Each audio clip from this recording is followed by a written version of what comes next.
Hello, everybody. Welcome. Appreciate everybody joining us today. Hopefully you're hearing me okay. We'll get off to a fast start. The main thing I want to do is get to your questions. And so I'll try to cover a few things before that, and then we'll try to have as much time at the end for questions. This is the first time we've used this platform for this kind of a workshop. And so forgive me if I'm a little clumsy. I think there's going to be a way for you guys to, submit questions. And even if you want to discuss your situation with the group, we can essentially turn on your mic. So hopefully I can figure out how to do that. Okay, so let's get started. The reason that I wanted to start having these workshops, and I use the word workshop specifically, it's not a webinar, it's not a class. The idea is for us to work on your questions, your problems, your campaigns, your goals, and work together to help you get where you're going. We've learned from a lot of clients that putting together an email and sending it out, that's one thing. Getting the results you're expecting is a whole other thing, and it can seem a lot like an art to figure out how to optimize a campaign and make it work. And we've learned a lot about how to do that. I love working with customers to help them improve their campaigns, and so that's what this is all about. So definitely let me know what you think too. Love to hear your feedback. So we're going to meet every week, every Friday, same time. It's noon Central, 1 Eastern, 10 Pacific. And we'll try to cover a couple of different topics at the outset of each meeting, just, latest news, changes, trends in the industry, new best practices that are emerging, etc. Maybe pick one or two, sort of best practice strategies to make sure that everybody is learning those things as we go, and then dive into your questions. That said, I want to try, and I had set up a poll. Now let me see if I can launch it here. Yeah. Okay. You guys should be able to, wait, no, sorry.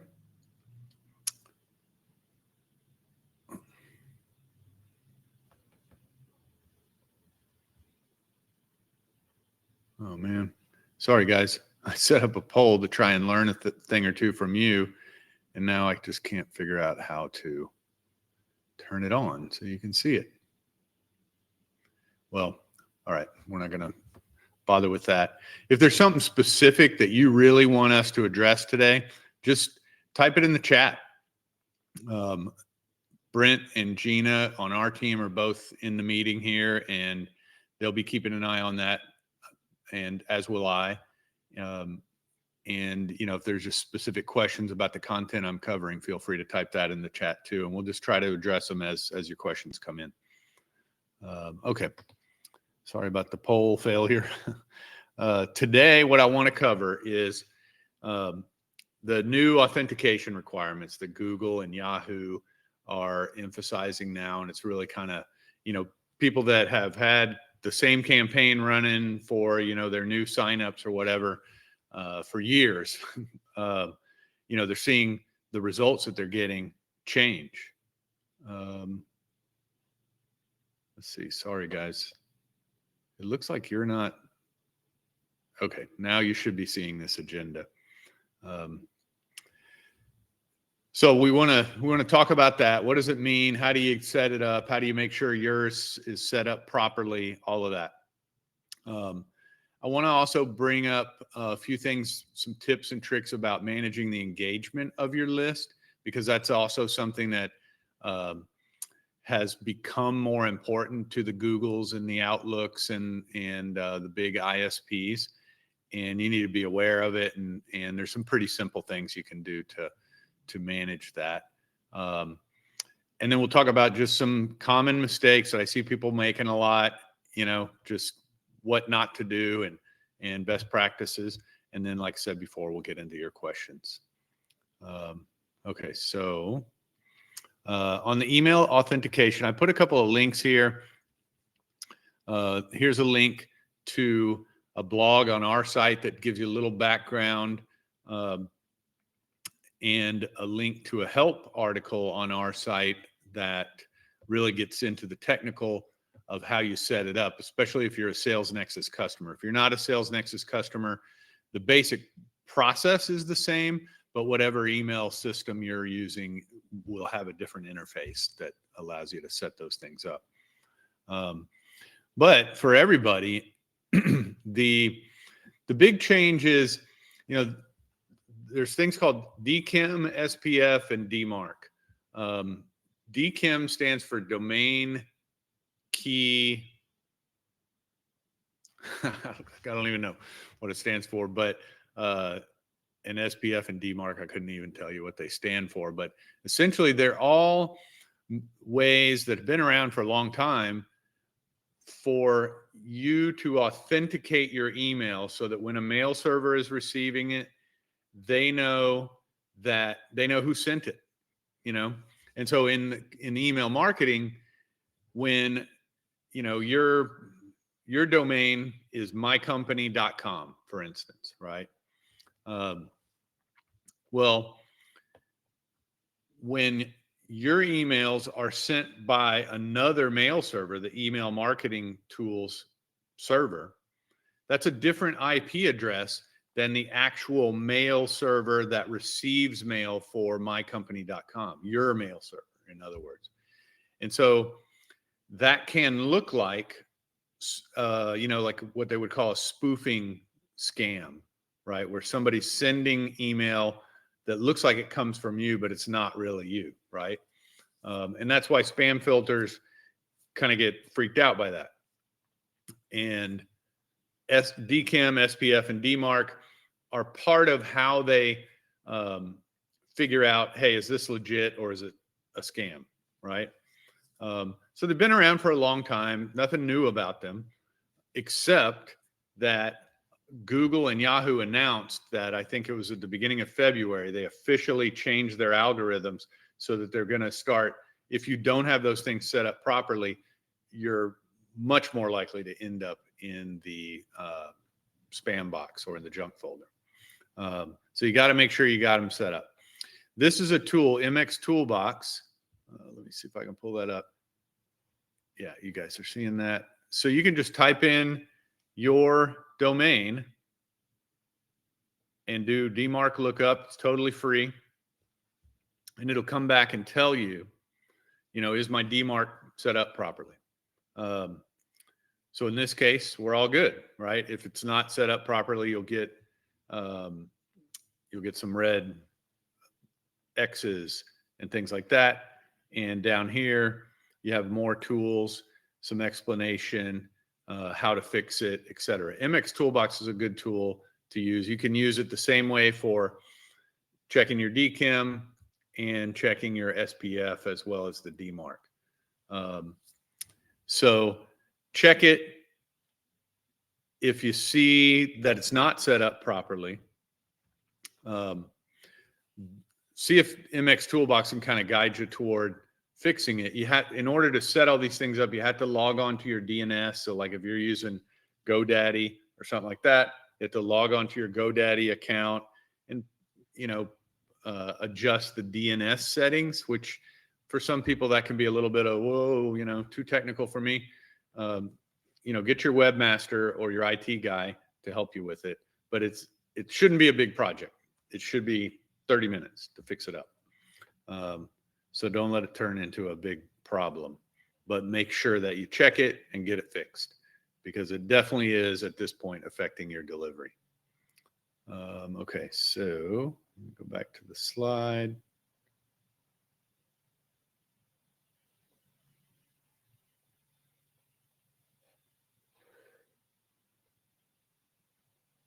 Okay. I also was going to show you real quick. if I can, you can check your own authentication. The best way to really check it is to send yourself an email through your email marketing platform, through Sales Nexus or whatever it is you're using. Send it to your email address. And then what you do, let me just show you this. I'm going to open it up on my computer here. Is in the inbox.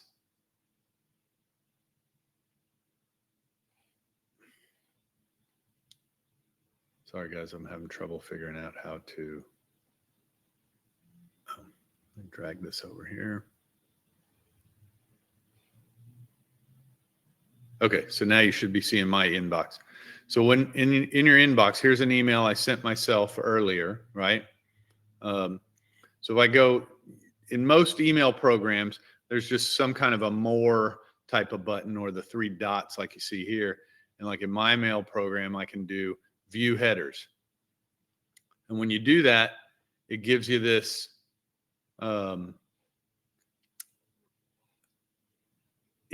authentication results right there. You see that? Authentication results, SPF pass, DMARC pass, and there's DKIM pass, right? That's what you're looking for. If it's not working, it'll say fail.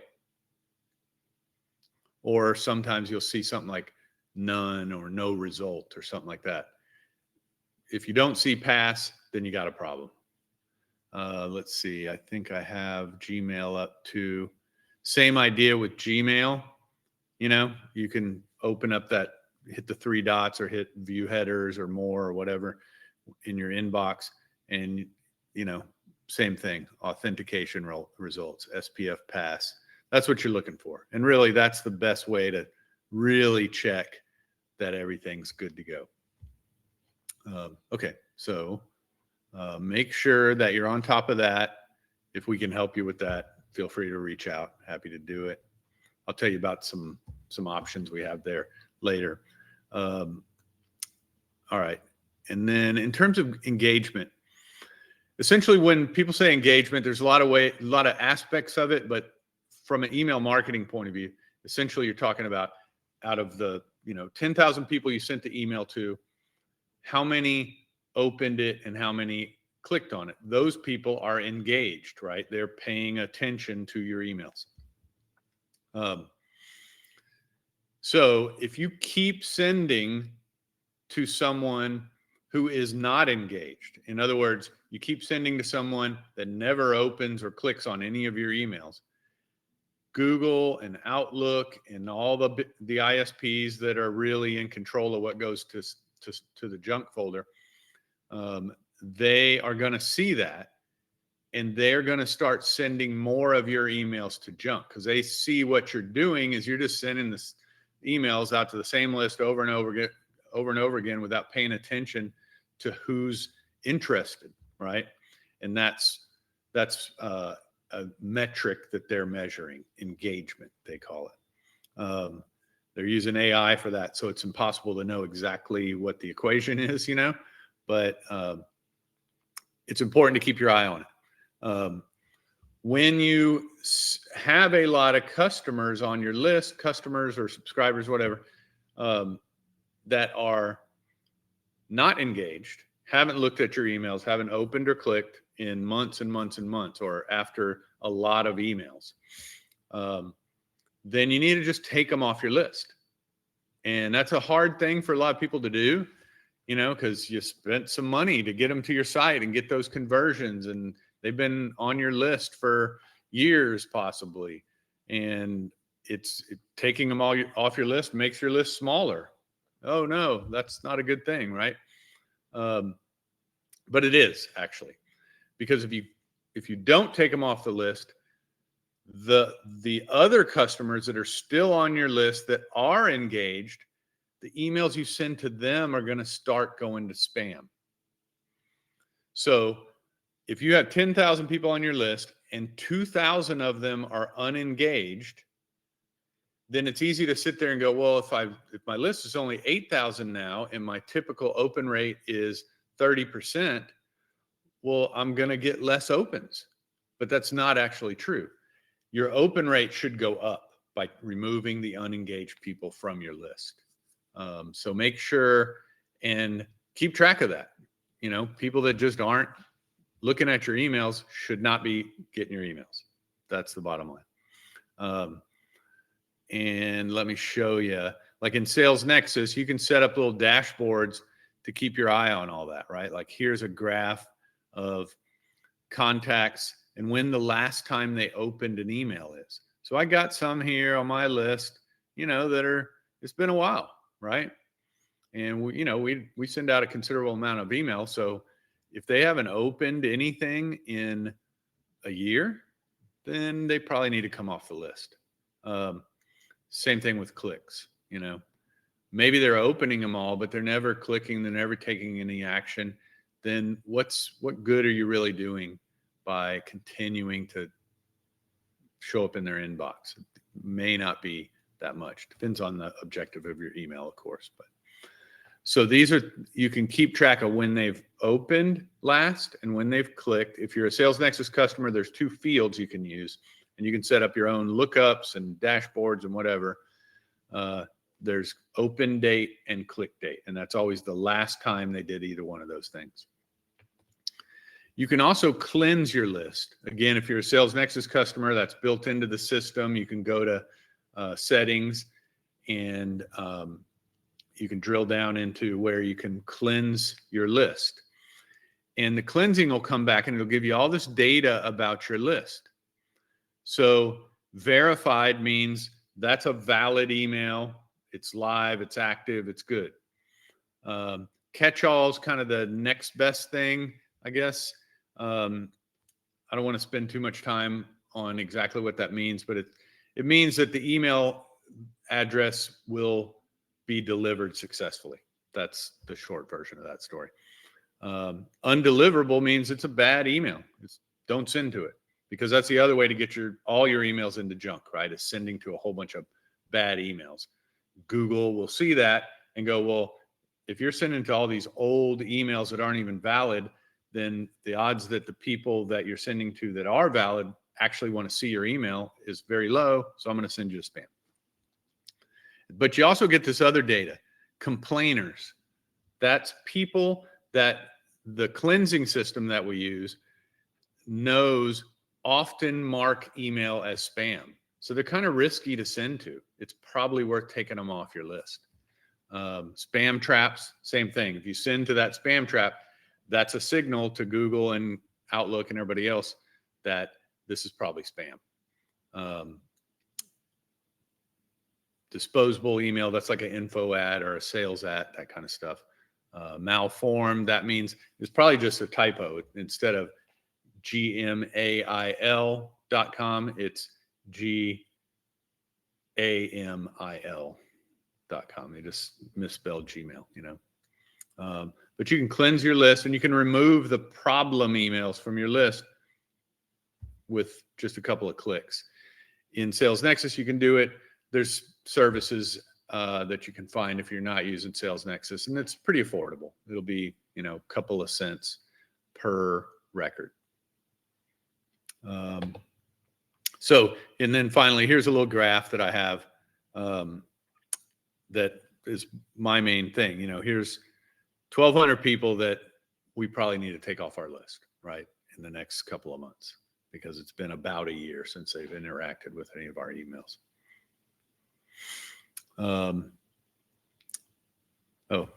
There's a more detailed version of what I just went over, or a more close-up version so you can see it. All right, so switching gears to best practices. Sorry, guys, I forgot to mention. If you have an email that you want us to take a look at, you really want some feedback on, send it to me right now, so that here in a few minutes, it'll be in my inbox and I'll be able to pull it up and we can all look at it. Just send it to cklein@salesnexus.com. CKLEIN at salesnexus.com. And, we'll tear it apart and give you some feedback and help you make it better.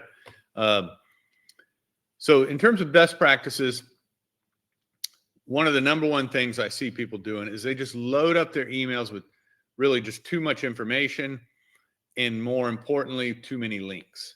So here's an example of one of our favorite customers, the Foundations of Freedom, and they have a highly engaged list, and they've been doing it the way they've been doing it for a long time, and the audience likes it, right? So you have to bear that in mind.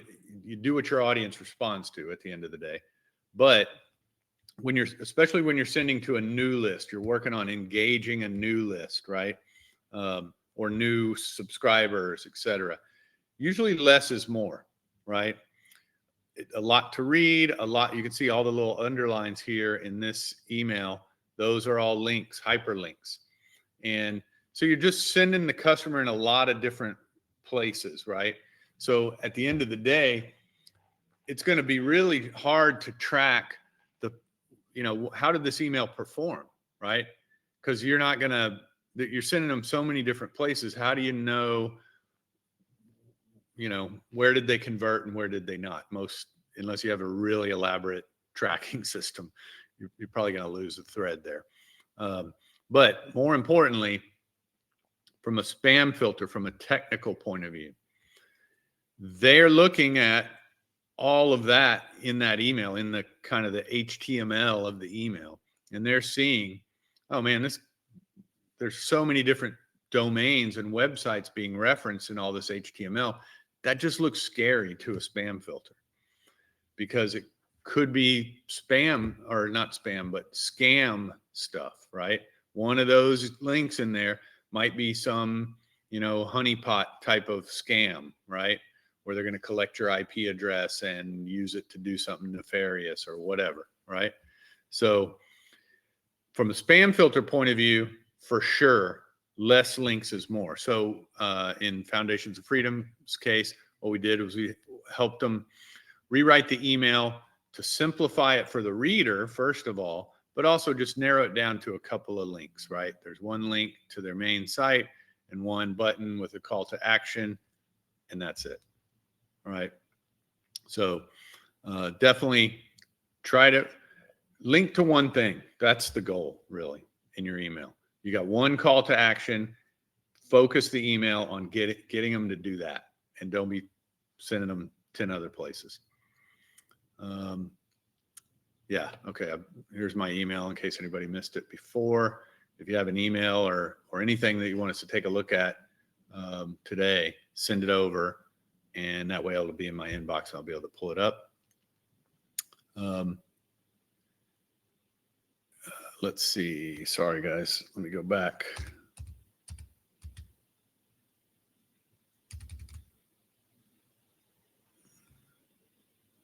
Yeah, that's the other thing I wanted to talk about. If you're sending to a cold list, the best practice is you don't send to cold lists, right? You have an opt-in, right? So they're coming to your website, they're filling out a form and requesting information. Those are the people you send to, right? For Sales Nexus customers, a lot of our customers are sales organizations. So you're going to have things that happen like, you go to a trade show and you come back with, nowadays in the trade show, people go around with their badge and you scan it and you get back a CSV file of all of the people that came to your booth at the trade show. Well, it makes sense. You're going to want to load those into Sales Nexus or whatever you're using for email and put those guys on your list. That's not spamming. And our customers do that a lot, but you got to know the tricks to do it right and not get in trouble. So what you want to do is, like we talked about just now, make sure that the first couple of emails that you're sending to them are really simple. Not a lot of text. Don't blow them away with too much information, right? Be respectful of their time. Number two, don't talk about you. That's the instinct, especially sales organizations have, is, hey, it was great to meet you at the so-and-so trade show. Blah, blah, blah, blah, blah. Here's all about me, right? That they don't want to hear that. What you need to figure out is, how can you speak to them about their needs? You were at that trade show because that audience, has some characteristic that makes them good prospects for you, right? Speak to those things that you know about them. What are if it was the trade show of electrical engineers or something, right? Well, what are the problems that electrical engineers have, and what are the solutions that your company offers? Don't talk about the solutions, talk about the problems. Hey, Bob, it was great to meet you at the show. Thanks for coming by our booth. Do you have these problems? If so, I'd like to set an appointment, and here's my Calendly link or something like that, right? Keep it really simple. Talk about the customer's needs, their challenges, etc. Don't talk about you. When you get them on the phone, that's when you tell them a little bit about you. Or when they show some engagement in your emails, then you start to maybe educate them a little bit about how you compare to your competitors, and send them a buying guide and things like that. But when you're sending to a cold email list, don't ask for the order on the first email. Don't ask for anything, really, is the best thing. Offer them some kind of helpful resource. If you got some kind of guide, 5 things electrical engineers need to double check in their circuitry or whatever, send them that. That's earning their trust, earning the right to keep sending them emails. Okay, let's go down here. I just wanted to point out, we do have a email delivery health check that we can do. So we'll check your domain health. Are you on any blacklists? Are you getting into the inbox? We'll check with all the major ISPs like Google, Outlook, Yahoo, all of them. We'll check the reputation of your IP address. We'll check all the technical configuration stuff we talked about earlier, DMARC, SPF, DKIM, and a couple other things. We'll look at that header like we just looked at earlier. We'll check and make sure you got all the feedback loops set up, meaning if you're using Sales Nexus, you don't have to worry about that. We got that. We're taking care of that for you. In some cases, other systems don't do this, but essentially, if you send an email to a Gmail address and that recipient marks your email as spam, then there's a method that Gmail can send you a notification and let you know, hey, this email just got marked as spam. That's helpful information, right? But you have to set those feedback loops up, and we'll check that you have those. We'll check that you're CAN spam and GDPR compliant, and the cost is $3.99. So if you're interested in that, shoot me an email, same address, cklein@salesnexus.com.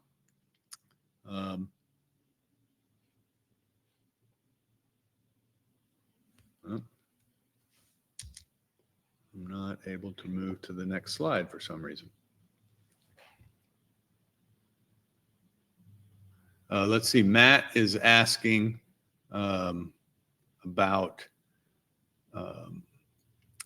things to avoid in the subject line.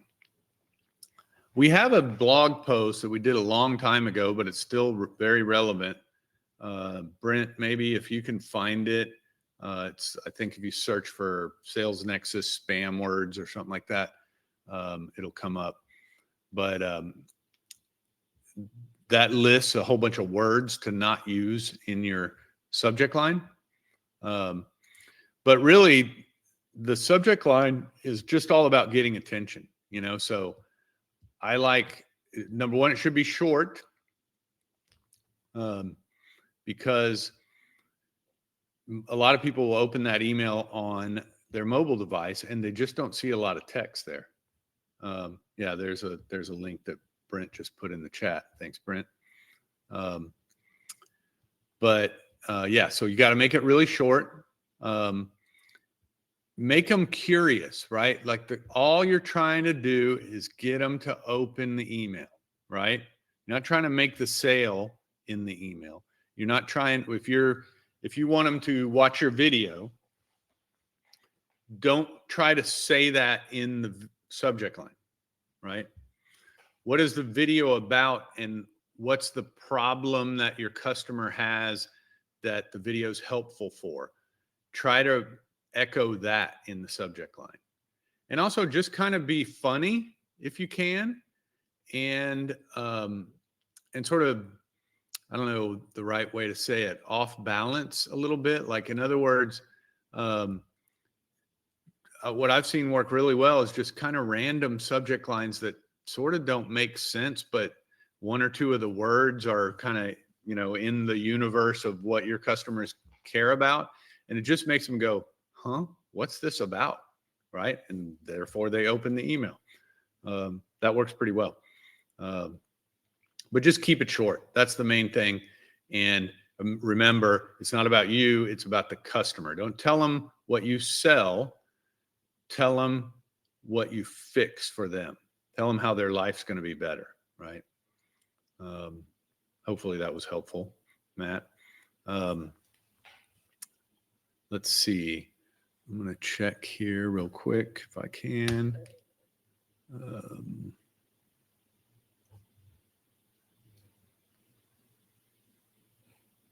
If there's anybody that has kind of more of a topic that they'd like to ask about, feel free to let me know. I can, what they call here in the platform, invite you on stage, which will, I believe, let you speak so we can all hear you.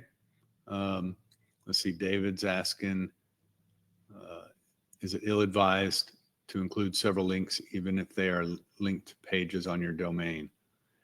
Yeah, that's better for sure. Like, in other words, you got, your pricing page, your product page, and your About Us page, all on your website, right? So from a spam filter point of view, it's all the same domain. And hopefully it's the same domain that you're sending from. And so that kind of all lines up. And that's probably fine. From a email effectiveness point of view, though, I don't think it's helping. That's the hard part, really, is you got to decide, what do I really want this email to drive? What's the action that I want the customer to take as a result of getting this email and reading it, right? And just put that in there. Strip everything else out. Maybe they want to go, if your real call to action is, download our buying guide, and you're thinking, well, some people don't know us very well, and so they might want to go to our About Us and learn about us before they download the buying guide. Okay, valid point. You're probably right, but it doesn't matter. Get them to the buying guide page, and they can navigate their own way to the About Us.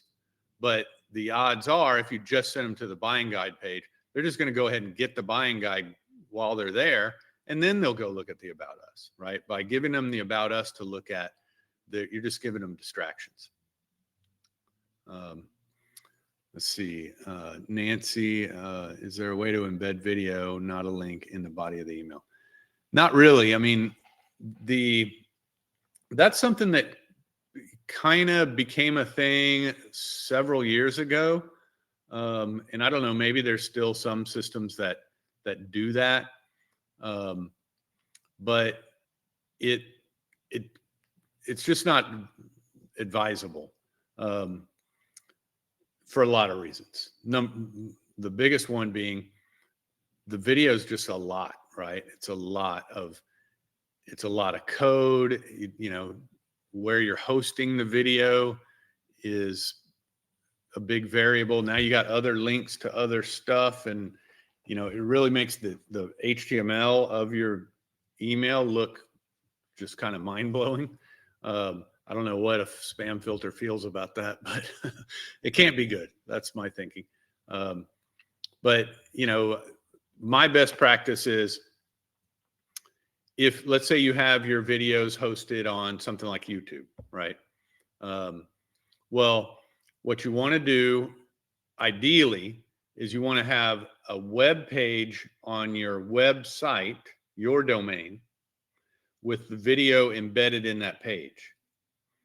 And then you send an email that has like a thumbnail image of the video. So a picture is like a screenshot from your video, and they click on the picture and it takes them to your web page, right? In some cases, it's fine to not even bother with the web page. You could just send them to your YouTube channel, to the video on YouTube. That just kind of depends on what who you're sending to, what you're trying to accomplish. Let's see. Pauline is asking, is it advisable to add social media accounts to the bottom of the email? Yeah, I think you're right, Pauline. It's just more links, It depends on the situation, right? So obviously, spam filters are not unused to that particular scenario, right? Everybody does it. Your Twitter link, your Facebook link, whatever. So they see those links and they go, all right, well, we know what those are, right? So it's not going to damage your deliverability or anything. But again, from the standpoint of just getting the results you're looking for in the email, I don't think it really helps very much. On the one hand, if you're sending to like a cold audience that doesn't know you at all, right? So, it's back to what we were just talking about earlier with David. You might think to yourself, well, they don't know us, so maybe they want to go check us out first on our About Us page or our Twitter page or, our Instagram, whatever. True, but maybe if that's really a concern, that's what your email should be about, right? Like,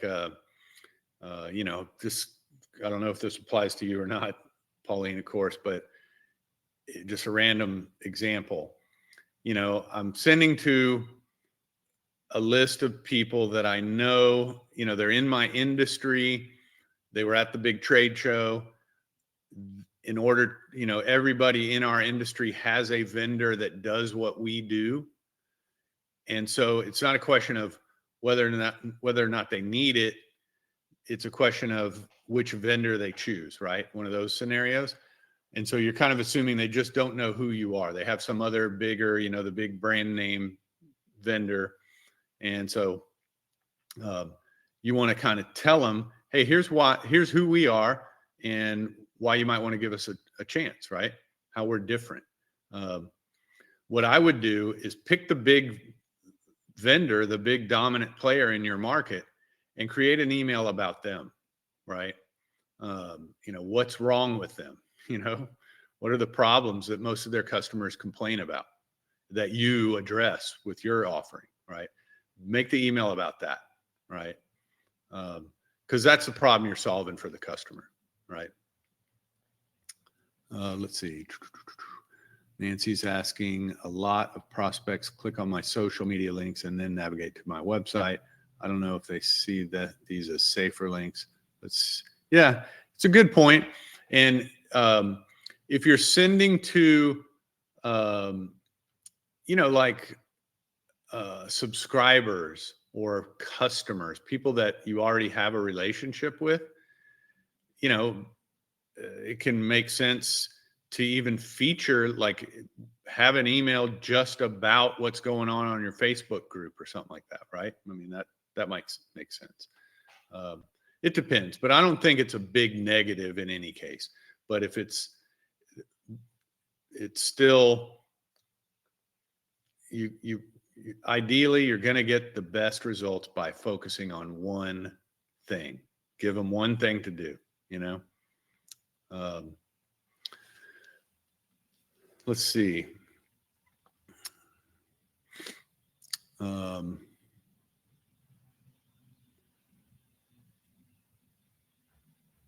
Checking here. Bear with me a sec, guys. Yeah, well, nobody took advantage of sending in their email for us to tear apart. That's okay. We'll get that next time. One thing that I wanted to be sure and show everybody, let me make sure I'm still in here and active. I don't know if I got logged out, but, you know, we were talking earlier about, you know, just kind of list maintenance and keeping your list engaged and stuff, right? Or cleaning your list of the unengaged. One of the things we just added in Sales Nexus, and if you're not a Sales Nexus customer, there's a way we can do this for you outside of our platform. So, but you know, one of the biggest problems that people that have been growing their email list for a long time have is that it's not always great, complete data, right? Like we all know the problem. You're going to get more conversions if you ask for less in the sign up form, right? So if I just ask for their name and their email address, I'll get a lot more people to fill out the form than if I ask for them to fill out the name, company, title, address, phone number, blah, blah, blah, right? So we all end up with lists like this, right? I got a name, in this case, just a first name, and emails, and that's about it, you know. We just added a couple of months ago in Sales Nexus, when you're on a list, you can click the up button there, and it's going to enrich that list for me all at once. So it'll take a couple of seconds here, but bear with me, and you'll see the results here once it finishes.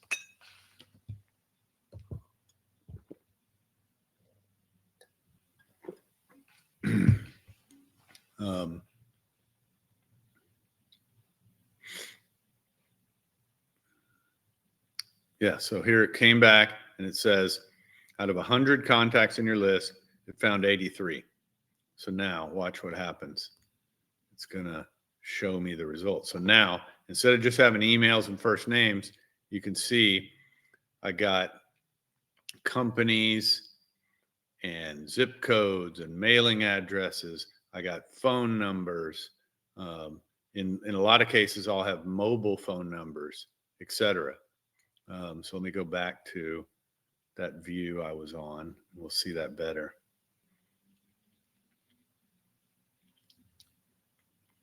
Yeah, so now you can see there's mobile numbers. So, you know, this is a really super powerful tool. If you're the one on the team responsible for driving those kind of subscriptions and conversions, right?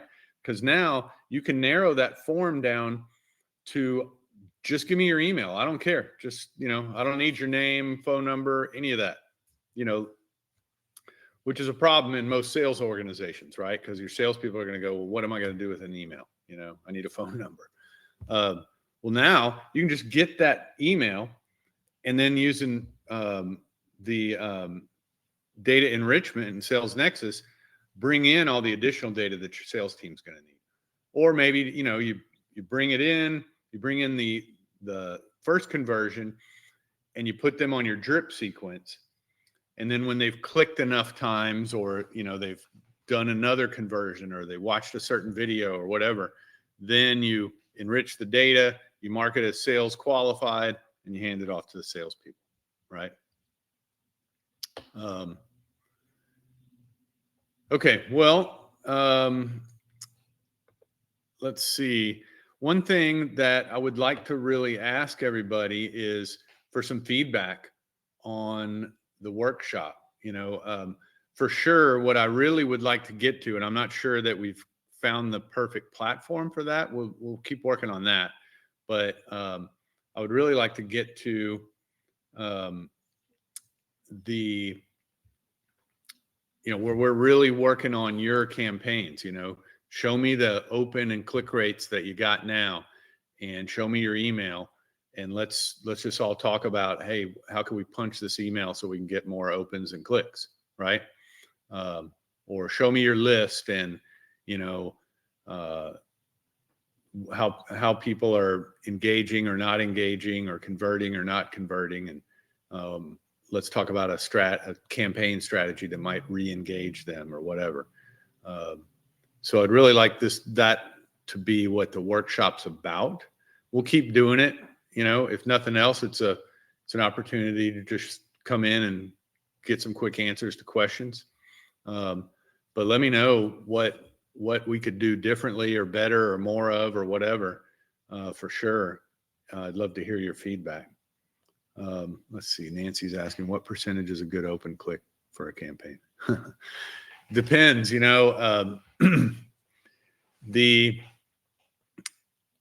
benchmark is, 20% open rate and a 1% to 2% click rate. But that's, an average across all kinds of different emails going around out there, right? And a lot of the email volume in the world is pretty cold email, right? Scammers and spammers, and even just legit organizations doing cold email outreach. And those kind of campaigns are typically going to get lower open and click rates, of course. If you've got a list of people that know you, customers, then you should be able to get into the 30, 40% open rate, maybe 5 or 10% click rate range. And that's going to vary a lot on what's the email about, right? Foundations of Freedom that we talked about earlier, they have mind-bending engagement. They're getting 60+% open rates and, 10+% click rates, all the time, consistently. They've worked really hard to build that list, and very carefully. They've been very selective about who they add to their list. It's not just, they're not aggressively growing it. It's sort of a hand curated list. So it makes sense that they would have that kind of engagement, right? So it just really depends, but those are some numbers. What I would say is, look at especially for you, Nancy, look at your campaigns in the past, see what kind of the average is, and then just measure your future campaigns against that. Is it getting better or is it getting worse? Because if it's getting worse, you need to look at it. Obviously, we can help you look at it, like we talked about before. Maybe it's an authentication issue. Maybe it's a list engagement issue. Or maybe it's just the content of the campaigns. Yeah, just, every customer, every business really has its own benchmark. And what you're wanting to do is not necessarily, try to keep up with the Joneses, if you will. It's just make sure that your results are getting better all the time.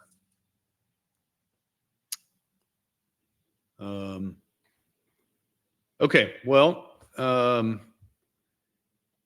unless anybody has any other questions, we'll wrap it up here. I really appreciate everybody joining us for our inaugural email workshop. We're going to do it again next Friday. So join us if you can. Tell some friends. It's not exclusive to Sales Nexus customers. Spread the word, please. We really appreciate it. And thank you all for your time and your attention on a Friday. Hope you all have a great weekend. Thank you.